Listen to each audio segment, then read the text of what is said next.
De eerste indruk is dat het erg leuk, erg mooi hier eruit ziet. En waarom bent u naar Dokkum gekomen? Nou, wij hebben een paar jaar geleden 7 van de fonteinen gezien. Er ontbraken er nog 4 en Dokkum is de allerlaatste. U maakt ook gebruik van een kaartje samen met uw vrouw, zag ik, om de stad wat te ontdekken. Wat als dat ook digitaal zou kunnen? Nou, wij zijn liefhebbers van kaartjes. We schrikken niet van digitaal, maar we doen het liever op een kaartje.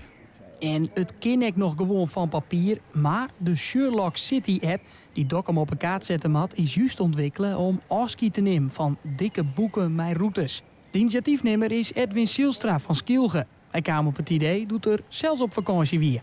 Ik was een paar jaar geleden in Engeland op vakantie.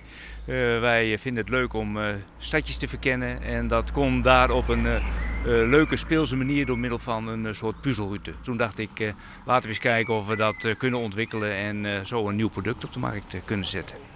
Dan weet je dat u in Dokkum bent. Oké. Ja. En dat je dan nog wat echte Dokkumer stadscultuur bijbrengen kunnen, is helemaal mooi mijn naam.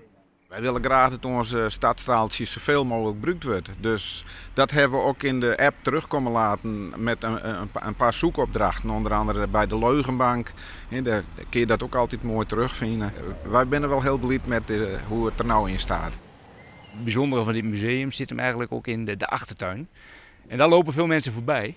Dus dat is het mooie van zo'n app, dat je ook bij dat soort bijzondere dingen langskomt. De app is betellen door een subsidiebijdrage. De applicatie is vergees, maar de routes deel heel je net. De route downloaden kost voor een volledige puzzelroute €6,99. Dan kan die gespeeld worden met zoveel mensen als je maar wil. Dokkum had de primeur, maar in Kwatten komt er ook een editie voor Eindhoven, Den Helder en Haas. Daarna volg je de Waatuinlaan. We moeten wel om eens heen kijken blijven, ook als we hier in Dokkum binnen. Naar alle moois wat er is. De gevelstientjes, de mooie geveltjes. De skipjes in de gracht en de hellinkjes.